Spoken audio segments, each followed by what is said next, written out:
নমস্কার বন্ধুরা, আজকে আপনাদেরকে নিয়ে যাচ্ছি জিরাট রেলওয়ে স্টেশনের কাছে যে বিখ্যাত জিরাটের মাছ বাজার রয়েছে, সবজি বাজার রয়েছে। তো চলুন, এক সুন্দর শীতকালের সকালে আমি গেছিলাম, তো আপনাদের সাথেও শেয়ার করছি ভিডিওটা।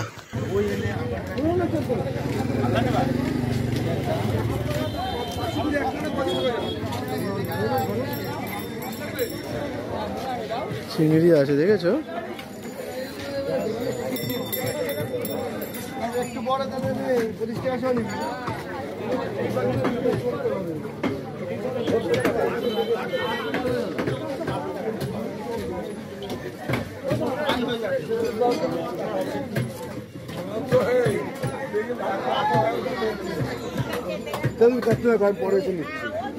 ঠিক আছে, 100 টাকার মধ্যে তো খুচরা টাকাগুলো সব চলে যাচ্ছে।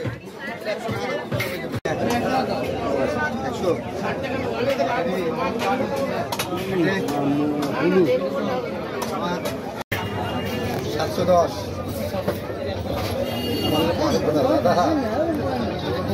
হবে কোন আপনাকে বলেন। 1 কিলো 780 গ্রাম।